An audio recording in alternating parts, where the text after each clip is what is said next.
The Behemoth Brewing Company presents the Department of Conversation with Pat Brittenden. Behemoth, give me something hoppy.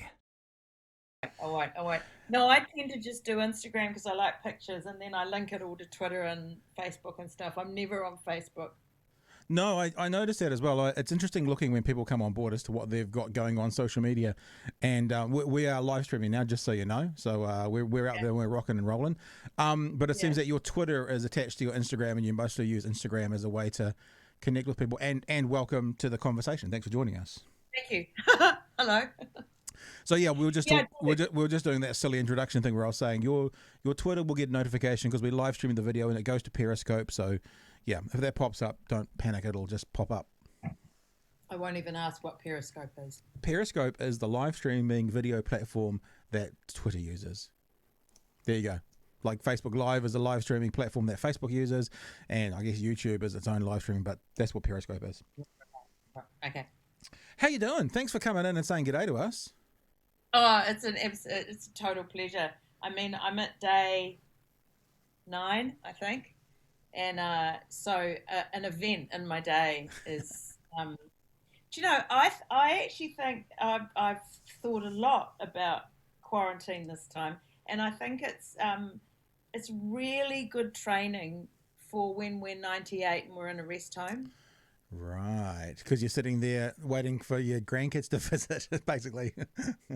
Yeah, unfortunately they can't visit, but you sit and you wait. And so it's sort of and you make a lot out of the little things in your day, you know. So it does make me appreciate how the elderly in rest homes cope because you know this is still running, Yeah. but you can't do much with it. So it's like, oh, I'm having a Zoom today. This is exciting. Well, we are happy to give you an hour's distraction or so and a conversation. I did want to ask you about MIQ though, because you know we've been lucky enough to have several people. We've had Blue Wiggles and we've had Russell Howard and we've had Jack Tame and all people and AJ Hackett telling us about how he spent lockdown at a resort cleaning it up, which sounded like he won lockdown. But I noticed in yours, and I'll just bring this picture up. You don't have to tell us where you are, obviously, because that's your private business. But this is an image for people who are watching that you put on your Instagram of the MIQ you're in, and I noticed it looked kind of more boutique-y. Like those windows look kind of not like your big massive Novotel. Is what you're saying a bit more kind of boutique-y, a bit more kind of I don't know, not quite such the corporate massive hotel. Boutique is not what I would call it. Boutique implies a certain aesthetic. This is, I don't know what this is. This is an older facility in Wellington. It probably was a 3-star corporate at some point, but it's Right. got very run down. Right. Um, Right. Okay. to So be honest, I don't think this place should be a quarantine facility, which has been my beef, and I'm in the process at the moment. I tell you, I've had the most interesting time of it because I kicked up last week and of course got called everything from, so much sort of lovely support and humour to, you narcissistic cunt, fuck off to Australia again, it's thinking, thank God for lol. I spend a lot of time with that just going, oh lol, lol, lol, lol, lol. So, but as part of that, a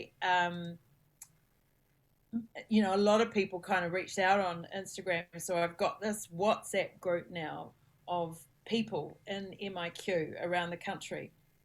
And we're all talking to each other.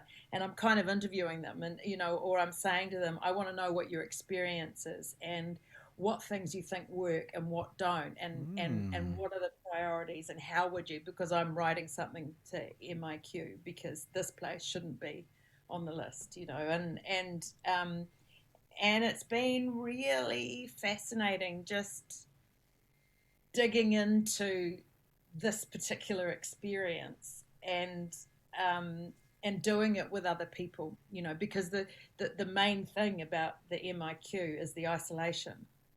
And because even when you're out walking, like we get 2.5 hours a day out in this little square concrete car park, but you've got a mask on and you have to you have to weigh up, do I want to walk and get some energy in my body, or shall I stand at a 2 meter distance and have a conversation with somebody? So, and I need to so the connection with people drops a lot when you're in here.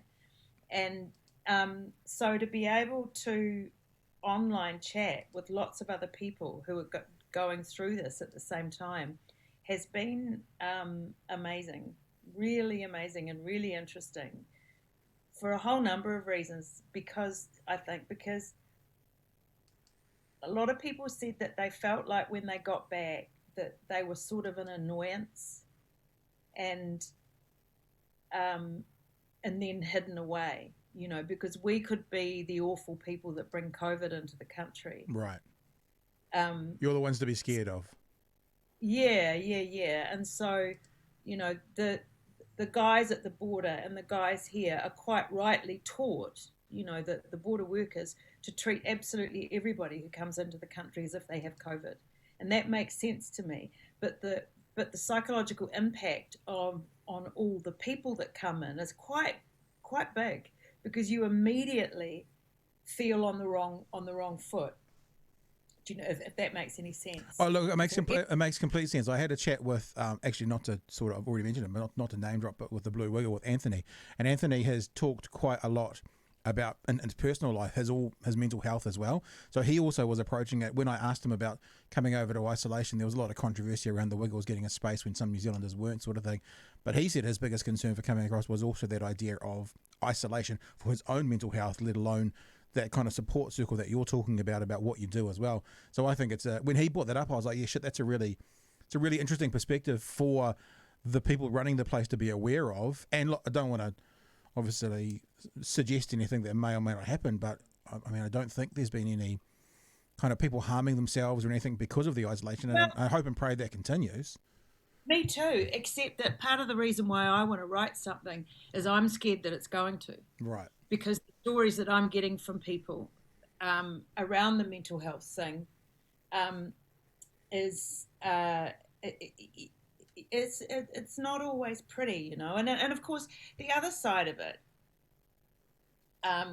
is I've got two people, workers who are on my group, two nurses from two separate places around New Zealand who've worked. One of them I don't think works there anymore.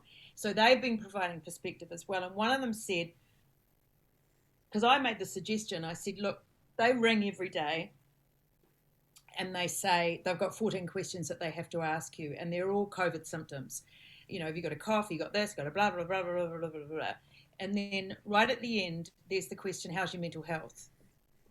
And, and it gets asked. But from a receiver's perspective, that sounds slightly, it's not meant to be, but it sounds slightly dismissive. Right. So the only thing you can say is fine. And, and we're a self-deprecating country. So, people. So we go, fine, don't want to stir the pot. And I suggested to one of them, I said, you know what? Mental health needs 14 questions as well. Yeah. Because you want people to be able to, it's like, is there anything in particular that you're feeling anxious about? How are you finding the isolation? Are you connecting with people? And this nurse responded and she went, yes, absolutely. But she said the last facility she worked in, there were 3 nurses looking after 300 people. So how do you provide that level of support when there's so few of you? So they're under the gun, like big time, and I totally appreciate that. But on the other hand, well, something does need to be done about that, because the one thing that's come up for me on all the various conversations I've had on WhatsApp now with people, every single one of them has said the primary issue for them is mental health, is to do with the psychological impact of that door. It's so hard to describe until you do it. You sit in a little room and you know that you cannot open that door. That you are, I mean, in a way, it's sort of, it's almost like a metaphor for your own psyche, because you can't get out of it. You're stuck here. And another friend said to me quite astutely, she said, whatever you've got going on in yourself, whatever your worries are, whatever your concerns are, they become magnified in here. So, and you can't get away from them, and so, and that's a huge thing for some people. Like, I've had people telling me stories about how, one young woman got quite severely concussed before she came back to New Zealand, and one side effect of concussion can be depression. So she's really struggled, and she was told, ring the helpline or health line, and she rang and she kept getting the answer phone message, and the answer phone message was, if you're not suicidal, hang up. Right. Wow. And that's because they're working so hard too. They're inundated, So, I know there's a lot going on at the moment, obviously. And I think it's a bit of a case of, it doesn't seem broken, so let's not look at fixing it. Yeah, but obviously that's the ambulance at the bottom of the cliff, fence at the top of the cliff analogy, isn't it? I mean, hang up if you're not feeling suicidal. Obviously, the response that I and probably yourself and most people do go, if we can get them before they get to feeling suicidal, that would be even better. And I wonder, these 14 questions, it feels like it's quite easy to. I think if you were to ask me how I was physically feeling, like sickness wise, that seems to be an easier thing to answer. In other words, you could answer that in one or two questions than how's your mental health. You know what I mean? So they could flip it. 2 questions on your physical health. Have you got any fluids? Are you coughing? Are you got a sore throat? Done. Now let's get into if they've only got 15 questions to ask because of the time frame, then they could do 3 to 5 questions on the physical health, probably cover you off most of the time, and then 10 on the other. Yeah. I mean, that would be such an easy fix. And the way, the other thing I thought of while you were speaking as well is that, like, we're not. Another person said to me, she said that it's a really confusing experience, because one minute I feel like I'm in prison, and then the next minute I feel like I'm in hospital. So I've either committed a crime or I'm sick, but you're neither.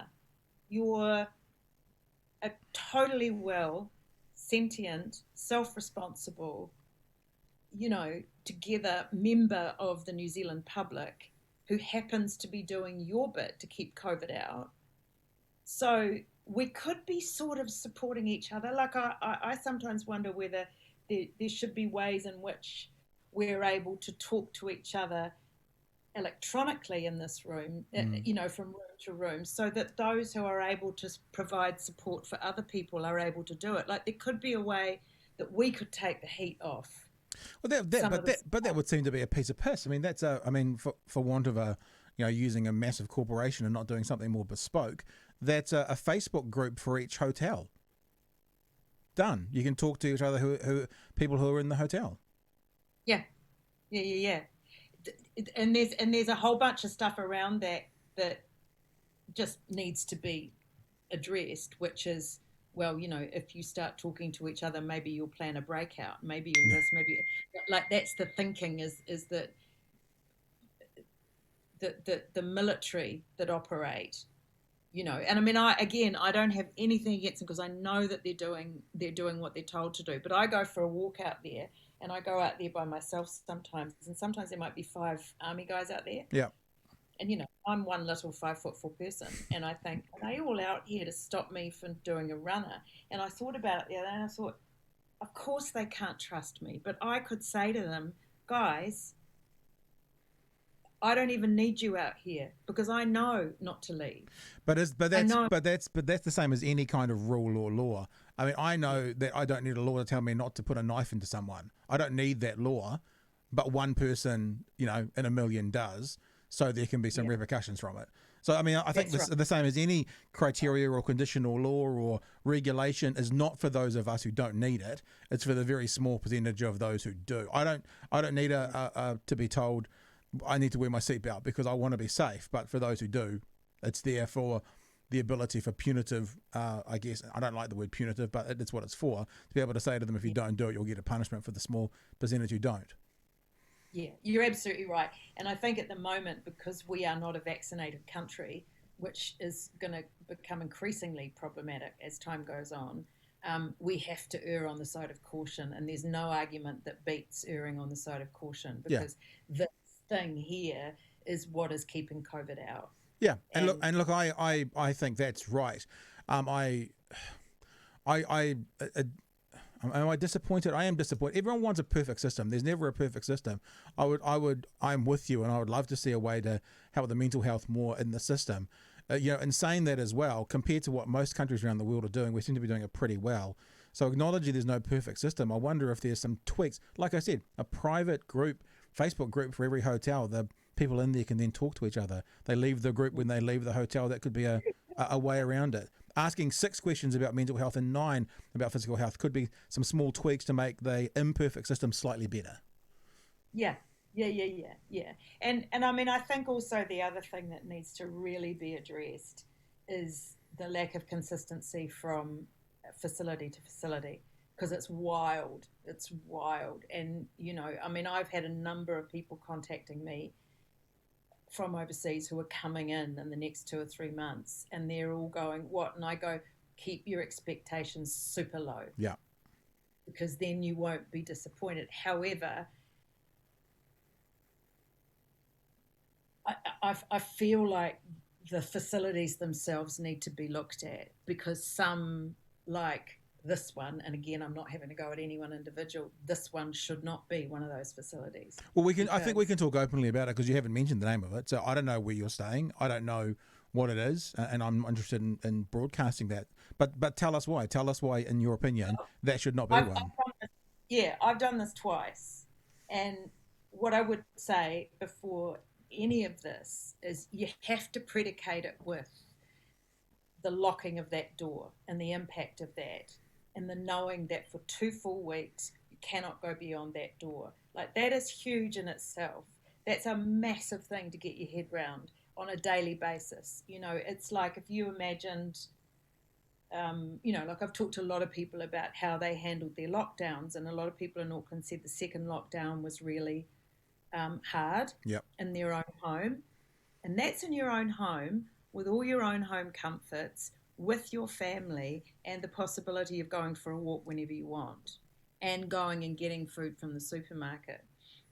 If you imagine that experience that you've had, that we've all experienced, individually, and make it your lockdown in your bedroom on your own with nobody else, and you cannot leave, you cannot go for a walk.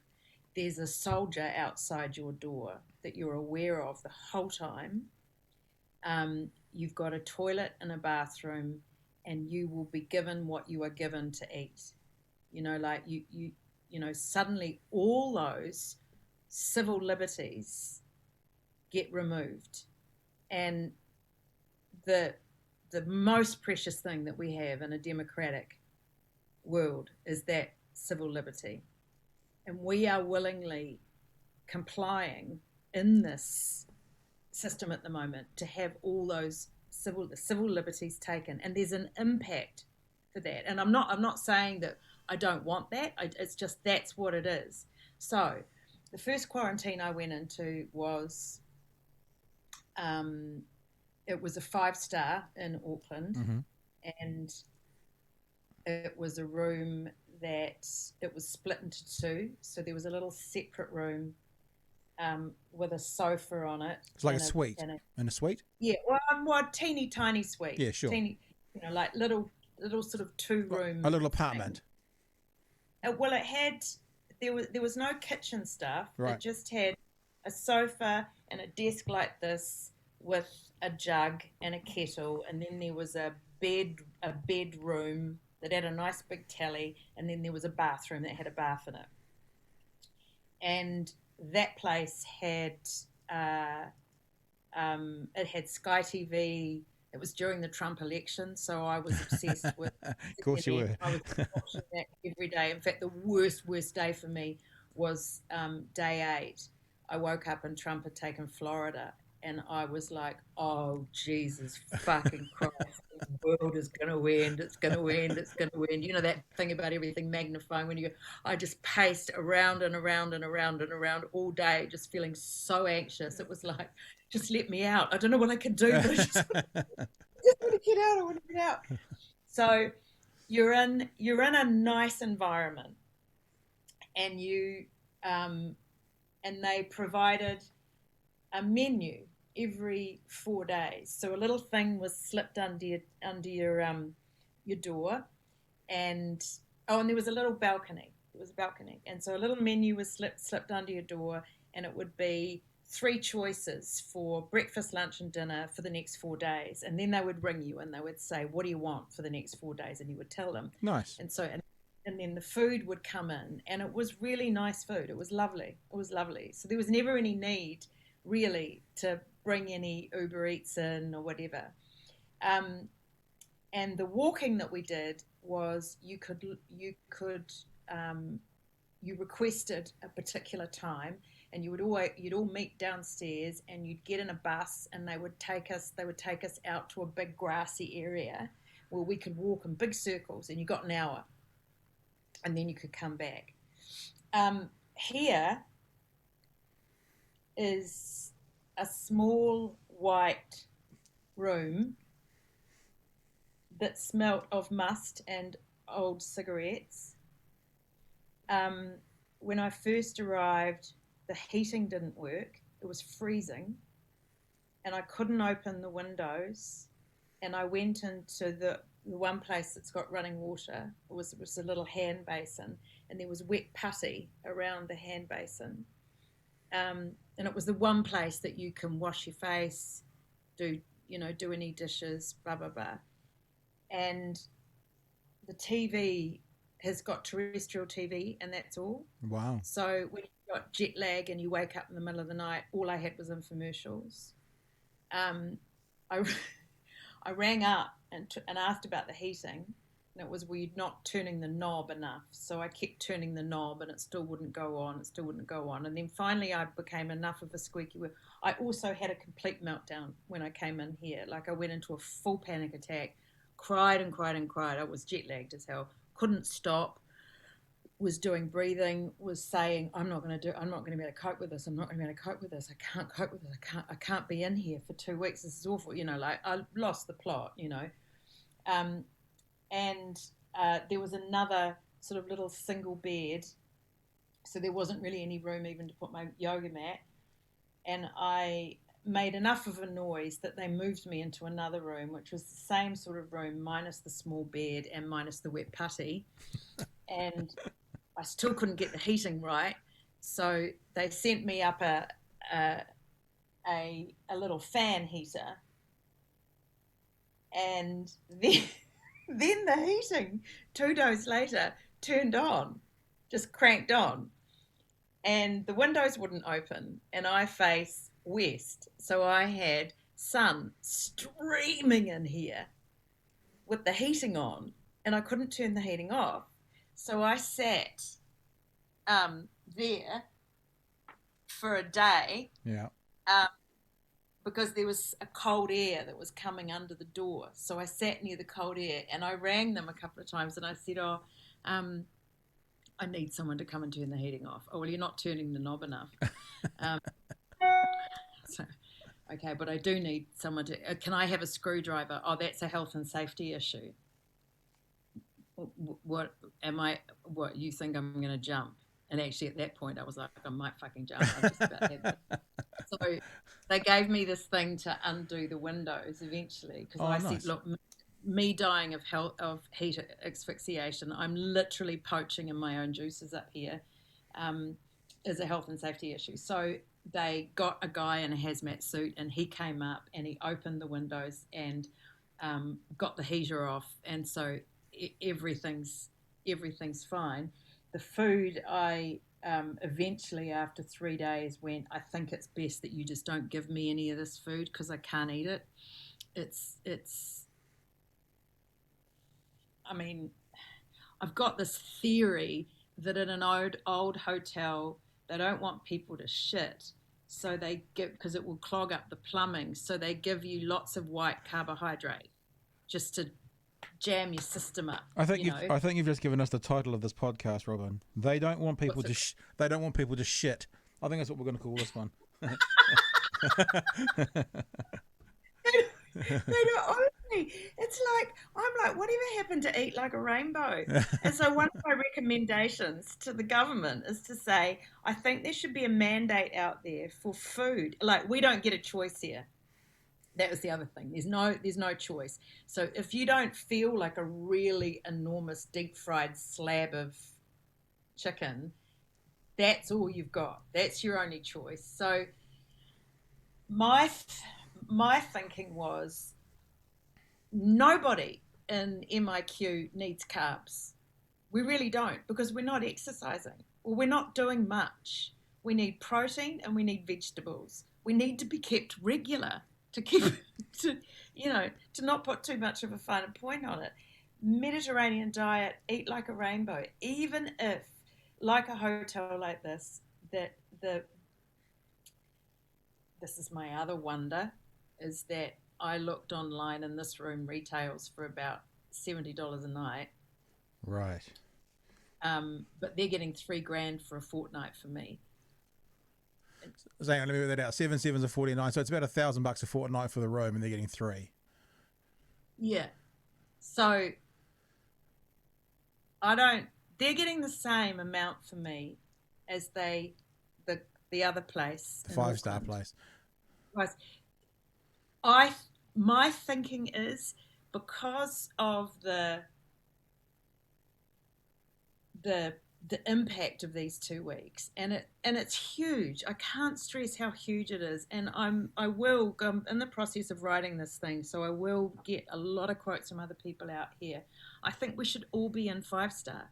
That's the least the government can do, is to put us in a place. If we're doing this for the state, if we're doing this as a contribution to keeping COVID out, and it's a big contribution, then the state needs to take care of us. And in some facilities, they are, and in others, they're not. And it's completely arbitrary. I mean, I said, my doctor and I made contact with MIQ before I travelled and said, she suffers from anxiety and all sorts of things, and it would be really great if we could have her, if she could be in Auckland, so she can be near her family, so she can she get regular exercise, good exercise. And of course, because of the system and because there are so many people in so few places, I wasn't suicidal. So do you know what I mean? So, this sounds like I'm having the most almighty bitch, and actually I am. But I'm really serious. I think there's a thing here. We've been doing this now for a year and a half. Yeah. And there are little cogs and screws that can be tightened. There are low cost, no cost ways of improving. Like Sky TV. Yeah. For $3,000 for a fortnight. Give me CNN, give me a couple of choices menu wise. Make sure my heating is working. Make sure my window's open. It's interesting as well, because I'm thinking about what you're saying, and I'm just sitting listening, and part of me goes, because I know how the media works and I know how the pylons work, part of me goes, oh, Robyn, you're going to get a pylon, fucking first world problems, it's going to be a pylon when it comes. Part of me kind of goes, when you're talking about civil liberties, you've basically lost your civil liberties, but in turn you're going to get massive amounts back once you're out that the rest of the world doesn't have. But most of me kind of comes back to what we've already said. It doesn't seem that difficult to make it 40% better with 5% more investment, which is kind of what you're saying. And I think that's perfectly reasonable. I did wonder as well, though, this is the conspiracy theory. I'm not really a conspiracy theorist, but I've got one in there. Do you think it is truly random? I mean, not to blow smoke up your ass, but Robyn, the celebrity, the actress, got the 5-star to start off with. Well, she's already had a 5-star, so we'll give her the crappy one this time around. We're not going to pay that out twice. Do you think it is truly random, or has that thought crossed your mind? I think the first one wasn't random. That maybe you maybe got bumped up because of what you do and who you are. Yep. And I know that because I know of other people in my line of work who did. And I also know that copped some flack and that stopped. I think this was random. I don't think this putting me here was deliberate. I think it was completely random, but I don't believe the first one was. So in a way, what happened at the first one was as wrong as this. But what's also interesting is in the first one, I didn't bitch. I found it hard still. Yeah. But I didn't bitch because I felt taken care of. Yeah, right. And, and it didn't need to have the bells and whistles that it did have. But a lot of them, to me, were no-brainers. I mean, I'd really welcome your pushback on this because I'm in my own echo chamber here, as you can tell. So, things like privilege and I've seen it. It's like you chose to go overseas, so shut the fuck up and deal with it. Look, I don't think I've got pushback per se. I know you'll get pushback. I've had. Yeah, but I think the way you describe it, and this only you can know this, the way you're describing it is almost inhumane. I don't want to be too dramatic, and I'm not going to say it's like being in prison because it's not like being in prison. But the way you describe it, having a room you basically couldn't live in without getting them to fix it, doesn't sound like the best way to treat any person. I mean, if you're paying for that, you wouldn't put up with it. How about that? How about that's the system? That's a pretty good measure. If you wouldn't pay to be in the system that the government's putting you in, that probably means the system's not good enough. My employers, so I had to leave New Zealand to get to work, and my employers are paying for this. Yeah. And I mean, you just wouldn't on booking.com. If they were charging whatever, so what's $3,000 divided by 14? Well, 1,500 divided by 7 is going to be $220 a night. So yeah, $220 a night, give or take. Yeah, there you go. So I mean that's an equation, right? That's right there, and I don't understand it. I mean, are some hotels making profits? Off this? I don't know. Are some hotels losing money though? Like was the 5-star one, would that have been more than $215 a night? Oh, I would say so. But I mean, again, the flip side to that conversation is actually, if it wasn't for the government having MIQ, all those hotels would be out of business because of no tourism. So actually, even if they are having to give a room out for $200 a night, they'd normally get $300 for. Then actually, they're still better off than what they would be without MIQ. So that's right. Yeah. But the other side of that too is I'm fascinated that there are hotels probably who wouldn't dream of putting themselves up as a COVID hotel because then that's that sticks, and yet they're probably doing the COVID hotels will be doing much better business at the moment than the non-COVID hotels. Of course, because of tourism. I mean, there's another thing too. I think we have to. Inhumane has been a word that has been used a few times on my WhatsApp thing. Just to, like that's not the first time that word's come up. The other thing I've heard around the traps, and again, it's not, I can't substantiate it, but I hear that some businesses here are starting to suffer because people won't travel here because they won't do MIQ because of the stories that they hear, and so that's a problem, and I guess the other part of the argument is to do with those of us who leave. Like, I feel like we're providing something positive for New Zealand when we leave, because some people do work overseas. Some people do have to have a relationship with other countries for their work, and that's not necessarily a bad thing. I think we've got to be really careful in New Zealand of not becoming this incredibly closed off, parochial, defended country in the middle of this. We've done amazingly, incredibly, like the rest. It was really interesting actually in America, talking to Americans about New Zealand, the ones that knew where we were, like they would say things like, so I was in New Orleans, which is one of the, like Louisiana had one of the worst COVID rates, and but their vaccination program has become so good. I mean, I got vaccinated within 24 hours of being there. Wow. I literally walked up to a clinic and got my first Pfizer, but they would say, oh my God, your country has just been so incredible. You have the best leader in the world. The way you have done this has just been masterful. Why has the rest of the world not taken notice? And I would feel kind of rather pleased and proud and slightly smug, Yeah. On the other hand, I would then talk about MIQ, and because of the cult of the individual in America and the individual's rights, they would all go, you what? You what? You are forced to go into a facility and it's run by the army. And there you could see the panic, because to them that was an absolute removal of their God-given right as individuals. Yeah. Like I remember seeing some guy on CNN once who said, it is my right not to have to wear a mask. And I look at that and go, you fucking selfish motherfucker. How dare you? You're wearing a mask for everybody else. Yeah. This my cue is a bigger metaphor for that. So I would then say to them, well, New Zealand is driven, the best part of New Zealand, the part of New Zealand that I love, is driven more by the cult of the community. Like, we're really interested and we really do respond to the team of 5 million. And you could see, and also, and I would say, and we've kept COVID out.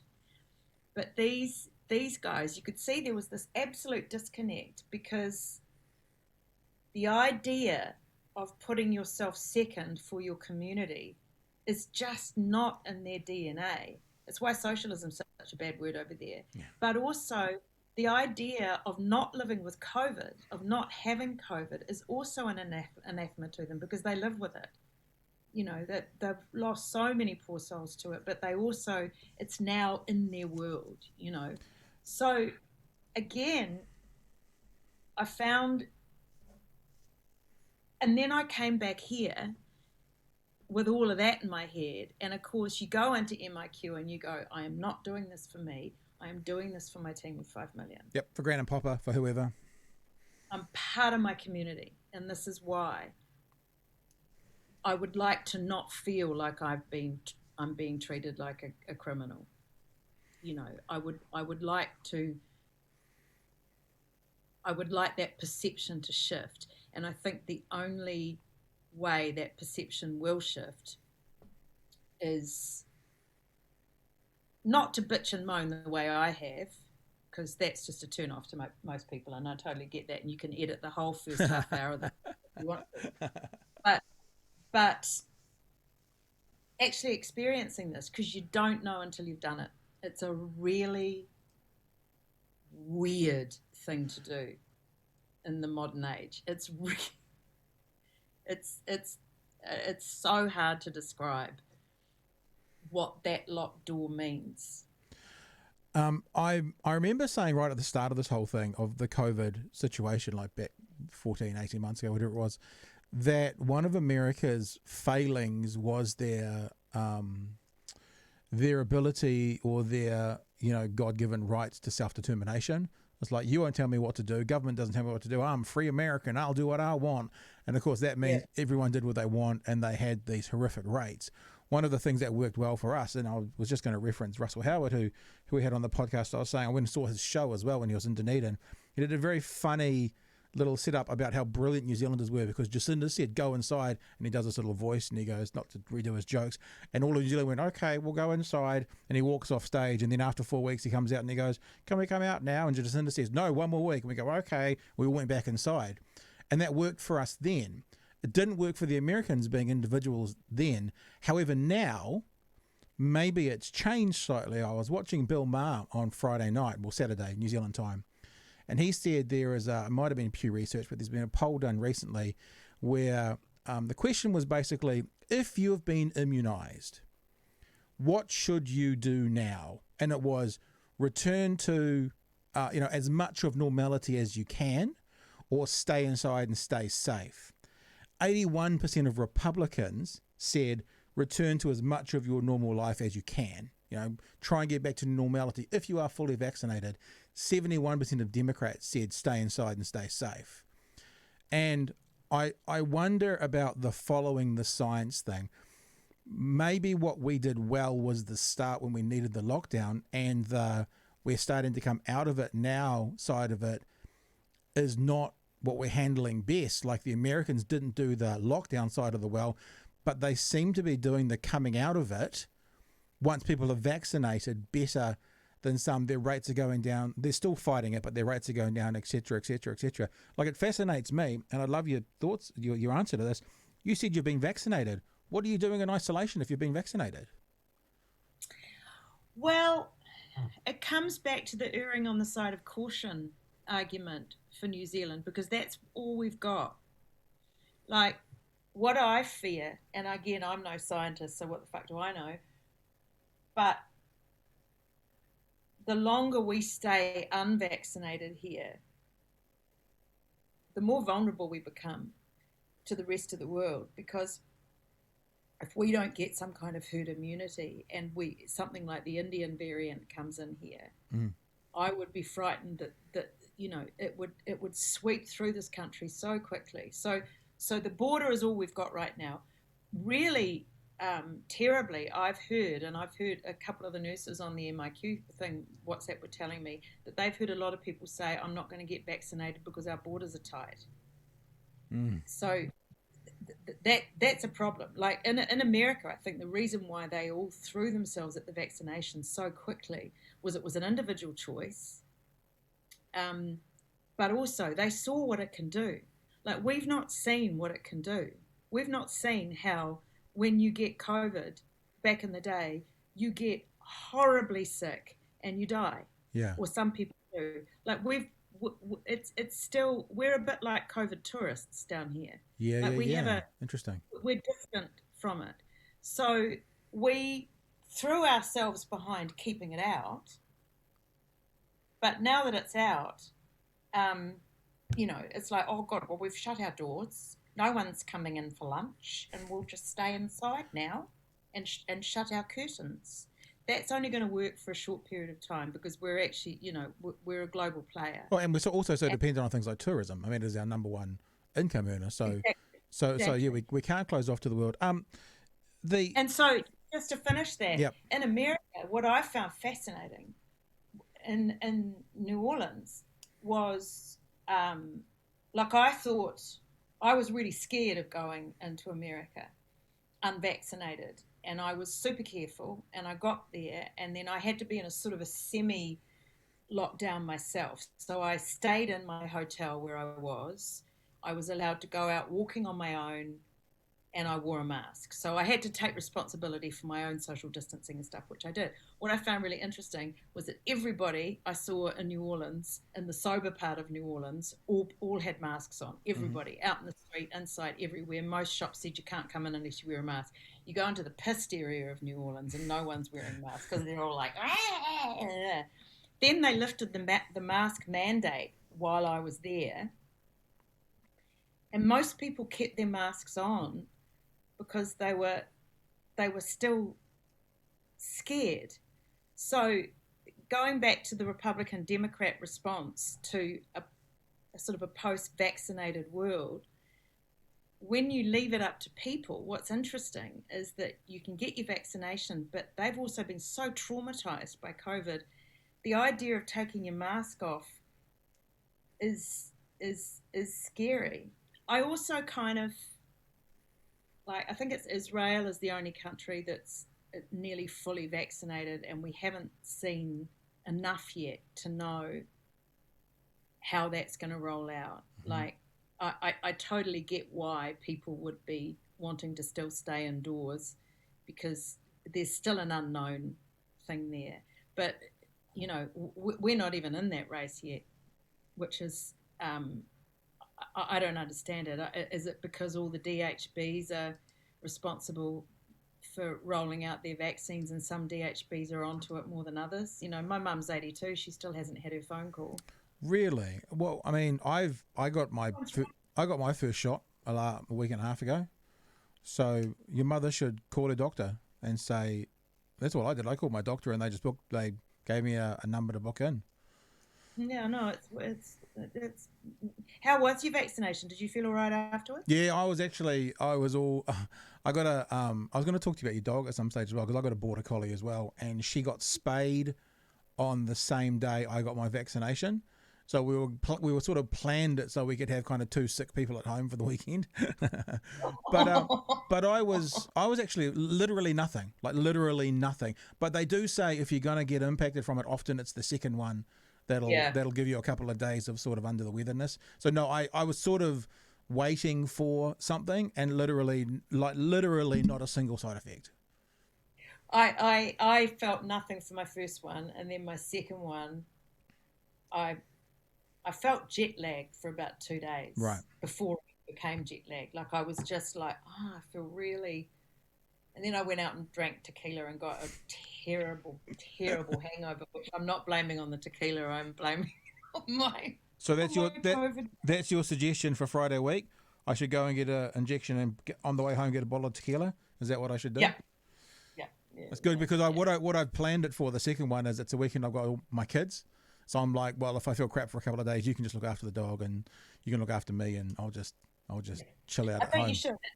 It is apparently more I've heard that story a lot too, that it is the second one. Or if you get bollocksed in the first one, then you're less likely to get bollocksed in the second one. But I mean, it's all sort of urban myth, isn't it? It's like we're all telling each other stuff in our own little, groups.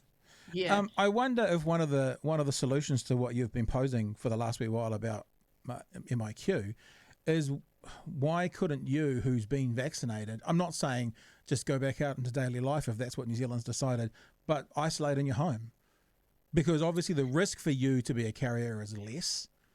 I don't know. I was thinking about ways you could address it. Yeah, I hope that's where we end up, because, and again, I'd really like the professionals. I sat next to Susie Wiles at a Kitty Shakespeare thing about a month ago. I totally fangirled her. I was like, I was so. She was just like this rock star, and it was funny because she said, "Oh, my daughter's in it," and I kept waiting for the little girl to come out with pink hair. Takes after her mum. But I would like their response to this is that if I got off the plane and I went into a facility for 24 hours and I got a COVID test. Yeah. And that came back negative. So I was allowed to go home and isolate. And after another 2 or 3 days, got another COVID test. Like, I don't understand why, if I am a responsible human, as I was during the lockdowns, I could easily take responsibility for my own isolation. But you know the problem with that, The problem with that comes back to, why is the soldier sitting down there for you who you don't need it? It's for the seven people who do the same thing as you, who then go to countdown and then on day 7 come back positive. That's the problem. Right. There's problems with everything, but that's the problem with that solution. I'm not saying that doesn't mean that there's other problems with other solutions, but that's the problem with that solution. Unless they manage to get the data that says that it's nearly 100% likely that a double vaccinated person won't have caught it and won't be passing it on. But they can't say that yet, unfortunately. Yeah. It seems to me that the information around that is changing. So you're absolutely right. I hope once we're a vaccinated country that we can do that, we can get to that point. The other thing to do, and I'm not a huge fan, and I've used the word punitive already in this podcast. I'm not a fan of punitive justice system, but the other way to put some barriers up is to make any kind of breach of the at-home rule to be significantly punitive. Like if you go to the pack and save and get caught, there are some significant fines and penalties you will be paying, or something. Maybe we could wear those home detention bracelets. Oh, actually, I was just thinking that if they're spending $3,000 for 2 weeks in a hotel, what is a home D bracelet cost? They can be reused for every person. To be perfectly honest, you feel a bit like an imprisoned criminal here. So why not? I would much prefer a home detention bracelet. I think that, and they don't need to be black. This is my other thing. This is my other suggestion. I think the army guys and the security guys who work in these facilities should be allowed to wear something other than their uniforms, because it's quite intimidating. Because I go walking out there, and when my half hour's nearly up and I've got my mask on and I've often got my headphones on and I've got my music, and they have to catch my eye, and they often come up to go, 5 minutes. I mean, they're lovely, but they're in uniform, and that sells out. So I think all our soldiers across the country should wear lavender. It's a soft, sort of war-y uniform, so that we don't feel like we're in that world. Well, they could just wear kind of a version of their formals as well. They could just wear dress pants and a white shirt. I mean, that's probably part of their formal uniform. I'd prefer lavender, but fair enough. I can give that, or lemon. You have been active in the Green Party. I think I read a bit. They said 2008 you were voicing their ads and stuff. I don't know where your affiliations still are today, but if you did have, obviously Jacinda is all powerful at the moment because they have a majority. But if you had an opportunity to speak directly to, let's say, Jacinda and Marama, all the three leaders, the two Green Party leaders and the Labour Party, what would you? Because it's all good talking about this, and this is what a podcast is. We just spit shit, right? But if you actually had them, like if I sent them this clip, saying to them, here's some tangible ideas as to how to make this better, safer, whatever words you want to use, what would you say? Oh, it's a very long list. I would begin with a pithier description than I've done with you of the psychological impact of being in here. I would also suggest that those in the decision-making process go through this. Somebody needs to know what it's like, because there's a lot of stuff that doesn't come up until you're here on a daily basis. It would begin with the type of facility. It would begin with knowing that when you walk through the door, you are in a welcoming, comfortable, inviting space, a space that you can feel okay about being in. And whether that's 5-star, 4-star or not, it's about that, and making sure that all the amenities work, making sure that there is space for a yoga mat, space to do some exercise. I don't have a table here. I've got that desky thing, but I don't have somewhere I can sit and have my dinner. Making sure that there is good entertainment. I mean, let's face it. I'm on the 4th season of Schitt's Creek. I've watched 2 other, but I've done it all. The only real piece of furniture that I have a relationship with is my bed. Right. So, having furniture in a room that allows you to have a relationship with your day. What's provided in terms of television, entertainment is crucial. Food is crucial. Food is so crucial. Get rid of the rices and the white crumpets and the white bread and the stuff that's going to stop us blocking the plumbing. Blocking the toilets. I'm not a conspiracy theorist. So there's that. Making sure that the exercise program is regular, and it's somewhere that you can actually breathe some air. The little concrete block out the back is fine. There's another issue around visiting. Like some places allow, because of how they are, allow people to come and stand on the other side of the fence. So you've got a fence, and then you've got a 2 meter gap, Okay. and then you've got another fence. So loved ones can come and stand and have a bit of a chat. And in some places they can do that whenever they want. In other places you've got to book in. Here it doesn't happen at all. You can't see anybody because the space outside here is not owned by the hotel. And so the owners have gone, no, we don't want the public in here. Now, that's problematic because sometimes the only connection that you have with other people is your loved ones, and it's so important to be able to see them. I mean, I'm on the 10th floor, mine come and stand, on the footpath, and we're little dots to each other, but we wave to each other. Oh, nice. But that, I think that's key. I think the staff on the whole are fantastic. Like, the nurses are so great. I don't talk much to the security people. They don't tend to be, but the soldiers are chatty. The ones that we go out walking with, they're all, hi, how are you, how's your day? And there've been jokes, of course, because, I did that whole thing last week when they took my candle and my bottle of wine off me. And so they joke about that, and so in terms of the people are great, and the people, us lot in here and the workers on the other side are making the best of not an ideal situation, and both of us equally are doing our part. And I think it's just the acknowledgement of that bit that needs to be. Look, honestly, I could go on because the list's really bloody long, and it's come from this WhatsApp group. But they're the big.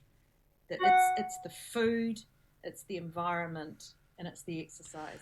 And the mental health, actually, the mental health aspect of it is massive. Well, a couple of those seem so easy as well. I mean, food and Sky TV seems pretty easy to do. I mean, I don't know what they've got set up at the moment, or if you travel with an HDMI cable, or something like the ability for you to, obviously free Wi-Fi, and the ability for you to plug your laptop into the big screen so you can play your own Netflix or whatever else there is. But yeah.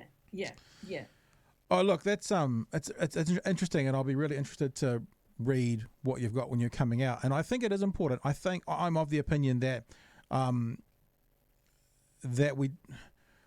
it's someone said to me the other day. I was talking to a journalist, and she was talking about ironically about sort of the Me Too movement, something a bit different. But she was talking about when you know better, do better.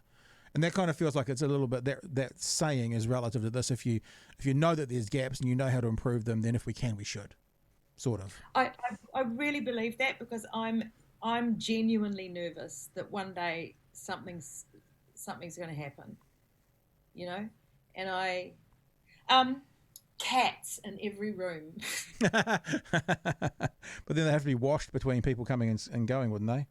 I know. I'd love my dog to be in here with me, but she would lose her mind. I was going to ask you about your dog. I'm going to bring this picture. There's a picture of your lovely dog, of an article that was on Stuff not too long ago. Your dog's name is Tara, Border Collie Retriever Cross. Yeah, I was gonna show you. So here's my Oh, hello. That's my Border Collie. Oh my God. Do you know what I'm doing right now? What are you doing right now? One of my ways of my kids is humiliated by me, but one of my ways of keeping myself sane is that I go on to #dogs of Instagram, and I just watch really, really cute videos of dogs. And there was the most brilliant one, the peanut butter reminded me the other day of this guy who was clipping his dog's nails, which is obviously a problem. Oh, look. Yeah, this is after she had she was spayed, and she wasn't getting enough exercise. So this is a dog with cabin fever.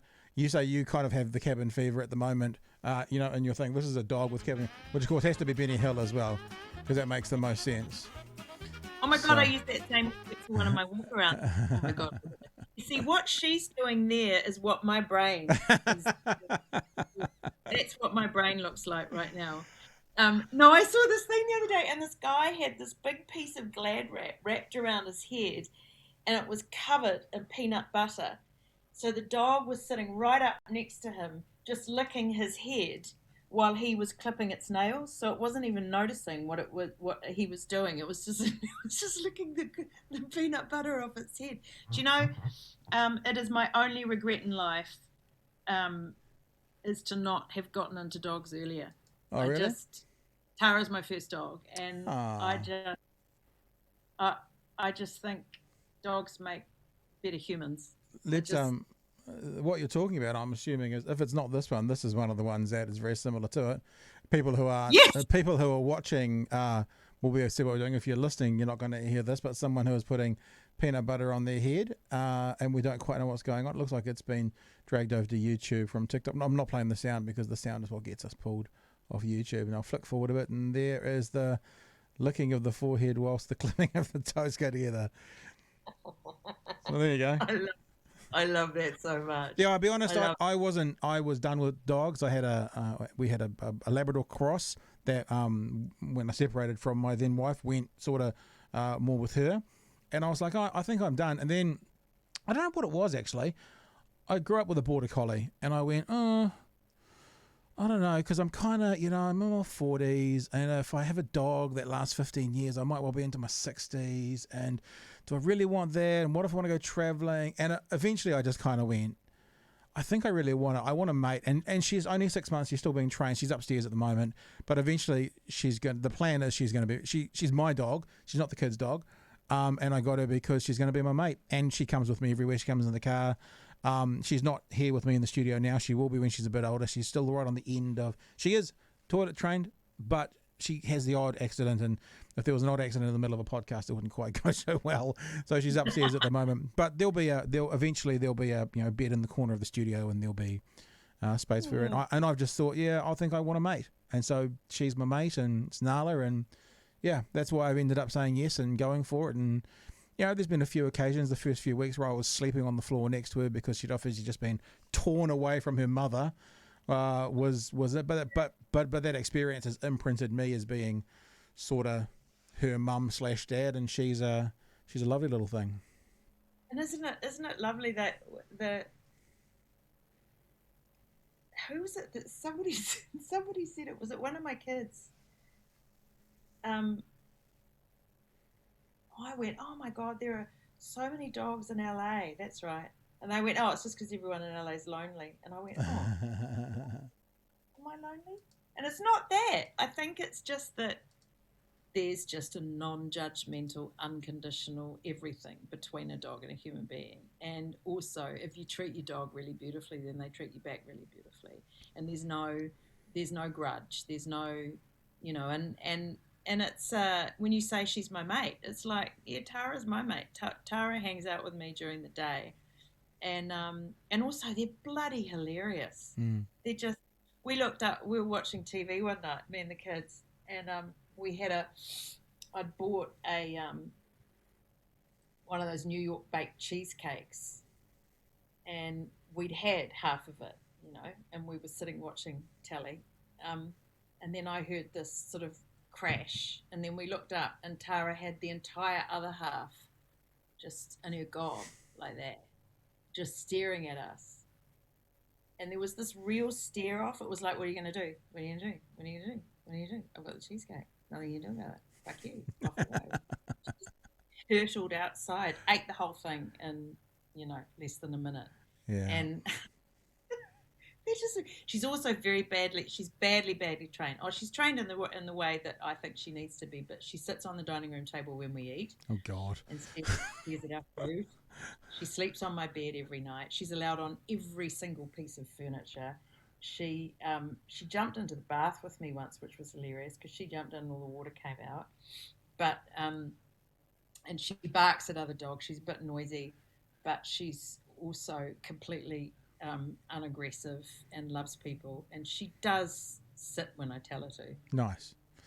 Yeah, no, it's finding that balance, isn't it? Because mine's trained all right. I mean, I'm still going to train her some more. She's all right. She's allowed on the leather couches, but not on any of the other ones. She's not allowed on my bed, but somehow she manages to get onto the kids' beds. I know they run rings. I mean, you sound like you're more sort of a trainee person than I am, but also border collies, unmixed with anything else, they've just got mad energy, haven't they? Yeah, I'm lucky that about 300, 400, 500 meters up the road there's a dog park, and so we often go there twice a day. And because I work from home, I'm able to do that. And to be honest with you, I'll be head down, ass up, working, and then I'll go, oh, I just need 10 minutes. And sometimes we literally jump in the car, and even though it's only 500 meters up the road, we'd shoot up in the car, and then we spend 10 minutes chasing the ball. Then we'd come back again, and then we'll go up pick up the kid from school, shoot straight to the dog park, come back again. So that often happens. But yeah, she's got mad energy, and she's mad smart too. It's like you realize how smart she is when you don't train her to do things, and she starts to do them. That's when you realize how fucking smart she is. Like, really, like what? Oh, what happened the other day? There was something that I realized we hadn't trained it. I think it was go get on her bed during waiting for dinner. Like, so she eats in the laundry, and her bed's in the laundry, and she just started going and sitting on her bed. Hadn't told her to do it, hadn't done anything, but that's where the food was. But she didn't just wait in the laundry. She sat on her bed and waited there. And, so now we tell her it's time for dinner, and she runs to her bed. It's the words that she knows and stuff as well. She's learning quite quickly, like food and dinner and breakfast and car and park. And, she knows my kids' names and goes to their rooms when you say them. And, yeah. They're mad smart. Have you read the book How to Walk a Dog? No. Oh, what's his name? Mike. He's a Wellington journalist, and he wrote a book called How to Walk a Dog, and he walks his dog, I think it's the Brooklyn Park, and it's a series of, the chapters are all about the people that he's built relationships with over those years, who've all walked their dogs in that park. So it's about the dogs and their owners and the journeys that he goes on with them both. Mike White? Yeah, it's beautiful, beautiful, beautiful book. It's so, one of the stars of the book is Jeremy Taylor, who, he's the Slow Boat Records guy in Wellington and does the music reviews on RNZ. And he has this beautiful dog called Lola. He's now got Walnut. And it was so lovely. I was like, oh my God, that's Jeremy. And but it's a glorious kind of celebration of dogs and their dog owners on a really windy Wellington morning at 7 a.m. every day. It's such a gorgeous read. Let's show the people, if they're listening. There's the image of it there. If people are interested in that book, that's Jeremy. And if they want to have a look it up, there it is. There is a cover of it, How to Walk a Dog, Mike White. Illustrations by, is it Sharon Murdoch? That's what it looks like right there. So there you go. It's such a delicious read. It's a great, it's great on a plane. Great on a plane. Hey, well, we've been chatting for an hour or so. The time flies when we're here, and this is what happens in this podcast. Sometimes we begin a conversation with someone who's here for a reason. Obviously, you're a well-known actress in New Zealand and around the world. We haven't even talked about it. So if you're okay for a few minutes, I'm interested asking you a couple of things about your career and stuff as well. I know it seems boring after the very interesting conversation we've just had, but I thought... Yeah, that's right. Do you know, I've just worked out a title you should call your series Pork Chop, because I was just thinking about how my mother used to say about me, she'd go, oh, she can go on and on like a pork chop. That's quite good. I do. That's quite good. I go on and on like a pork chop. So here, I was wondering as well, I was writing a little blurb for you today because I put it on the Facebook page and stuff, and it's more of a general question I wanted to ask you, because I wrote Robyn Malcolm is an actress and then some stuff you did. From within the industry, is that word now gone? Is it, because like doesn't the Oscars and stuff do best female actor? Is the word actress still an appropriate word to use? Is that something that's still around, or is it moved into a different term? It's more of a logistics question I'm interested in, because I've never known, but I see it various ways and various times. Well, don't know, because all the gender pronouns are sort of changing and shifting and moving quite rapidly at the moment. I went through a phase of calling myself an actor for political reasons, and now I'm back to actress because I just like the sound actress, and the actress has a certain quality to it that I quite love. Not being a particularly glamorous person myself, I like being associated with glamorous people by title alone. And also I've always found, like when someone's a tigress as opposed to a tiger, there's something a little bit more about it. Nice. I don't know. Yeah. If you're a huntress as opposed to a hunter, again, there's something a little bit more. So I'm quite happy with actress. And it's not something within the industry. I'm looking at your Wikipedia as I speak to you, and it says on your Wikipedia it claims you are an actress. It doesn't say actor there. I don't know who does all those things. Is that something within the industry that's a standard, or is it, as you say, an evolving? Well, we'll know in 10 years' time when all the current language becomes solidified in society. Robyn Malcolm, actor, she, her. Robyn Malcolm, actress, she, her. I don't know. I also was really interested. You're in Lord of the Rings. I was looking at your bio. The thing I love about your bio is it reads like the most successful New Zealand actress there's ever been, and it hits all those marks. I mean, Shark in the Park, Shortland Street, Intrepid Journeys, Mercy Peak, Outrageous Fortune, Brotown. I mean, really, when you're thinking of the things within the New Zealand sort of television scene, what have you missed? It's an amazing CV, and I enjoyed reading it through again last night just to see all the stuff you've done and been in. It's Xena. Were you in Xena? No, never. Never in Xena. I guess never in Xena. Hercules. I guess you say Hercules as well, wasn't it? They're the two things. Yeah. But also, obviously, Lord of the Rings. That's the one that New Zealand actors hang into.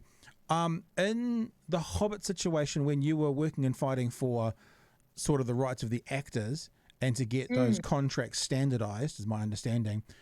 A lot of New Zealand, especially senior or more experienced actors and actresses, have kind of a special relationship with Peter Jackson. He's a bit of the godfather, I was wondering, was there ever anything difficult there? Do you have a relationship with Sir Peter?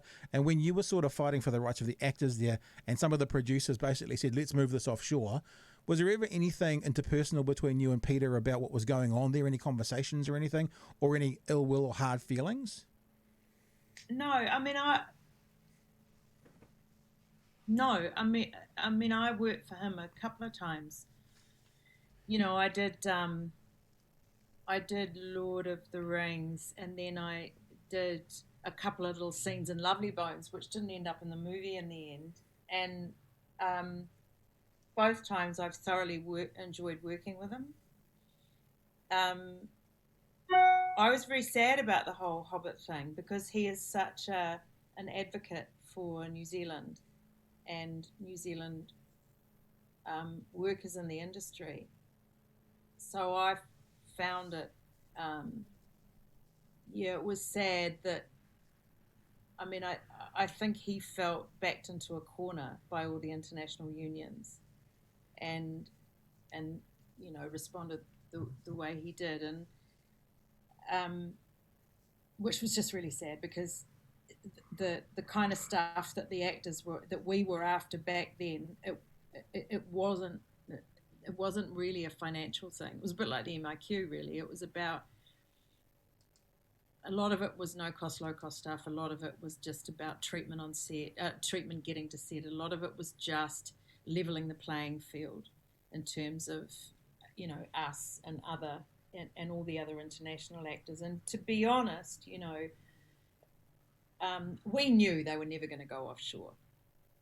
We knew that they were never, and I think it's come out now under the Official Information Act that was a bit of a thing. So we knew that was a play, but still we kind of lost that battle. I think now we've been vindicated a bit, and some of the laws have been changed back, but there's still a hangover from that because New Zealanders don't get employed there's a lot of international stuff coming in at the moment, and New Zealanders don't get employed on the same contracts when they should. And the other thing, which I think is problematic, is the lack of a quota here, because a lot of people are getting really brilliant work with all these international productions that are coming in, but because there's no quota, they don't need to hire New Zealand actors. And when all the resources are going into international shows, it means the local shows become really compromised, and the local shows are where local actors make their bread and butter. So, and I think that needs to be looked at. So that's an ongoing problem, a real ongoing. I know so many people, so many New Zealand actors who've auditioned 4, 5, 6 times for the Lord of the Rings TV series and don't get near it because they want to bring in offshore all the time.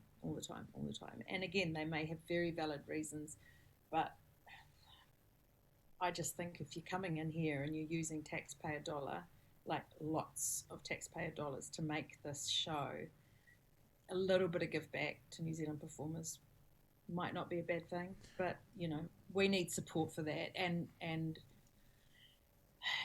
New Zealand's not necessarily particularly kind to the acting family sometimes. Where I think we're a bit. I get a sense that, I definitely got a sense during the Hobbit dispute that we were all seen somehow as kind of wealthy narcissists, which is so far from the truth. Like, I think the average income for a New Zealand actor that year was $15,000 annual. Wow. It also makes me think about, you're talking about the money going away from local productions. It's also where obviously young actors and stuff learn their chops. I think about That's right. the analogy for rugby. If you take all the money out of grassroots rugby, you don't get the next generation of All Blacks, because that's where they learn their wares, and that's where they start to then move on to other things as well.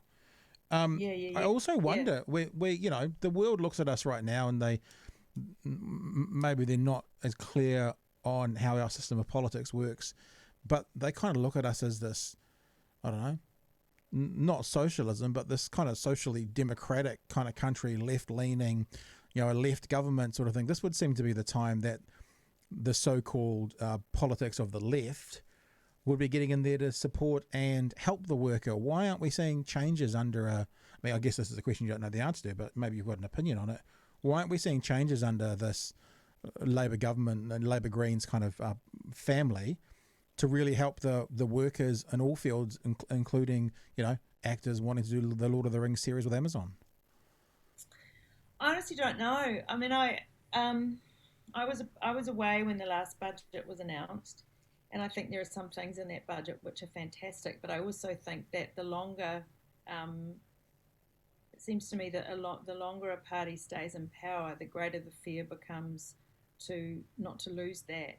So it becomes about elections, and it becomes about, I still don't understand why we haven't got a more comprehensive capital gains tax. I still don't understand why we're not pushing already. I understand that they're going to start talking about a more progressive tax system before the next election. I don't understand why we're not pushing that harder, because all the evidence around the world, all of it says that the more egalitarian a society is, the healthier and happier it is. There's nothing that contradicts that. Trickle down does not work, and it never had. But still, because of, I don't know, are we run more by big business than we care to believe? Is there so much pushback within government? I don't know. I just get the sense too that maybe healthy political change happens very slowly, and anything too violent, like we've seen in America, ultimately just falls flat on its face. Maybe that's part of it, that they're just gently trying to, move in the right direction, because there have been some good changes of late, and they can go much further. And I think that they would get a lot of support, because they're really being watched by all of us. Those of us all more on the left-hand side of the spectrum are all watching and going, come on, and what else? And so and trade unions are part of that.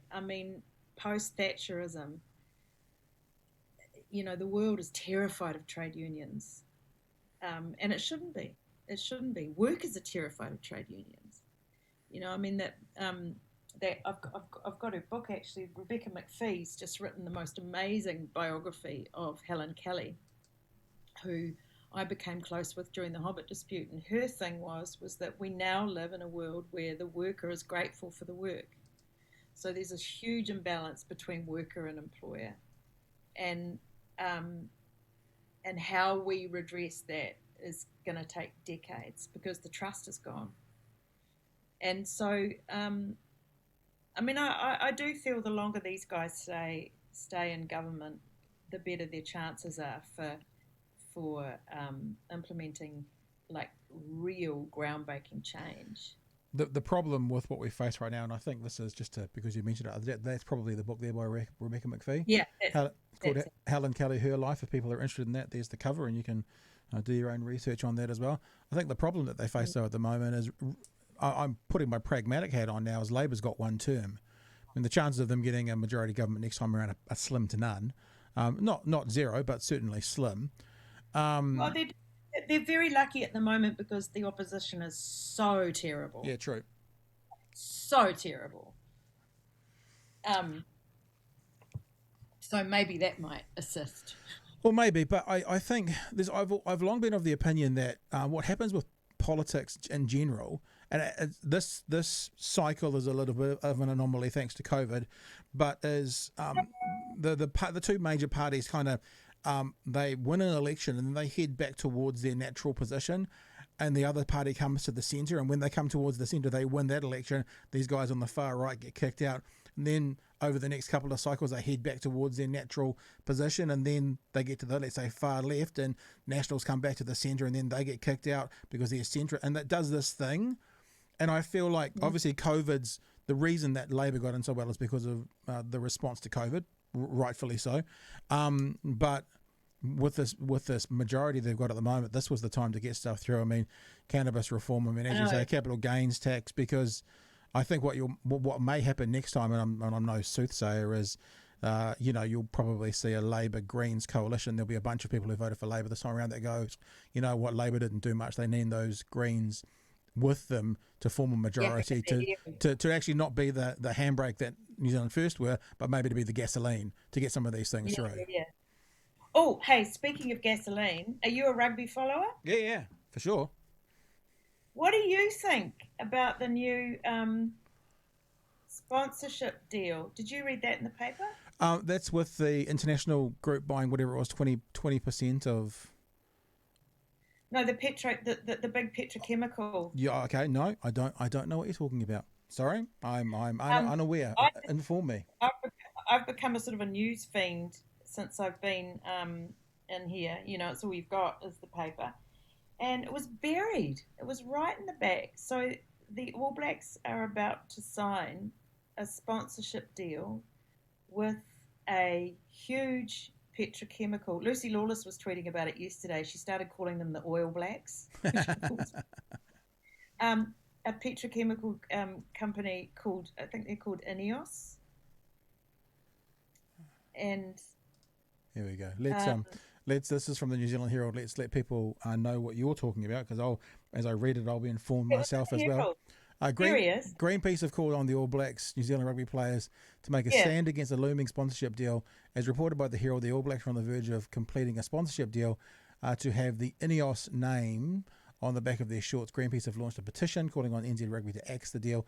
It's appalling that in the thick of a climate crisis, our treasured national rugby teams could be branded with the logo of a company responsible for choking our oceans with plastic pollution and driving climate disasters. There you go. There's the snapshot for you. So now we're all, including me, up to date.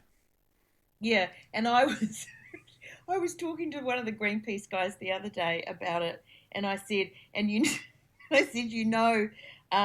they're guilty of shrekking in the UK. And in my menopausal brain, I meant fracking for shale. Yeah. So now to answer your question, I'll give you a call in a couple of days. I'm very much, I have a piece of information now. I want to research it heavily. I don't know who Ineos is. I don't know anything about them. I can read that and see what Greenpeace is saying, But I'm I'm very much of the, like, I'm, not to, like, I hate using kind of the Trumpian terms, but that whole fake news thing this day and age, I'm very much I have a piece of information. Now, before I say anything, I need to research it. I have a bullshit nerve in the back of my neck, and when I see things on Facebook, it often goes do-do-do-do-do-do, and I research them and go, oh, well, that's a load of crap. So I will have a look at what this is, who they are, and then I'll offer an opinion. I'll message you. I would message me. I'd love your opinion on that. I've got a lot to. I've got many soapboxes. That's what I'm doing for survival. Is I'm building soapboxes all around my little room that I can stand on and shout from, whether anyone listens. When talking rugby, the only soapbox you need at the moment is the Highlanders should win this weekend's game against the Blues and take out the Trans-Tasman Super Rugby title. That's the only soapbox we need at the moment.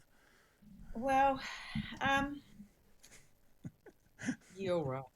All right. As long as it's a good game. I don't know who I support anymore.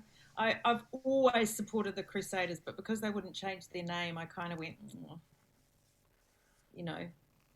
but you're talking to a girl at the age of 15 marched against the Springbok tour. I've always thought politics and sport were like that. Yeah, of course they are. I mean, if people don't believe that, all they got to do is hear the story about how Nelson Mandela, in his prison cell on Robben Island, got strength from hearing the Waikato game being called off due to the protests. So if you don't think there's a connection there, then go fuck yourself, because it's inadvertently it's intertwined. You can't not have it intertwined. That's right. I remember going and listening to this guy called Kumi Naidoo, who became the international head of Greenpeace for a few years, and he was South African, and he's a coloured guy from South Africa, and he was about 16, 17 during the 81 Springbok tour, and subsequently he became involved in a lot of political action in South Africa, and many of his friends have subsequently died as a result of that. But he said the first march he went on when he was about 15 or 16, and they were right at the back of the march, and they didn't know what they were marching for, so him and his friends started shouting, "We want a colour TV, we want a colour TV, we want a colour TV."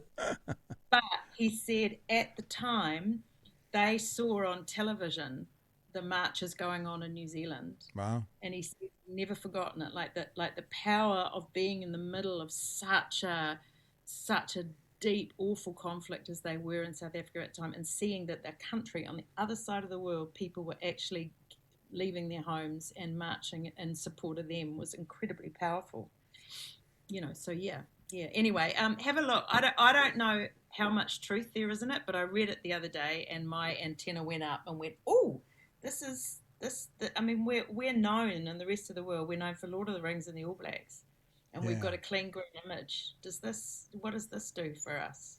Well, let's do some investigating. I mean, the same could have been said for AIG, because I understand, I could be wrong on this because it was a long time ago, there were some links to AIG, some subsidiary of theirs is also working with an arms company or something. So for me, it depends. If this is a company that I don't know, have any clue who INEOS is, so this might sound really ignorant to people who know.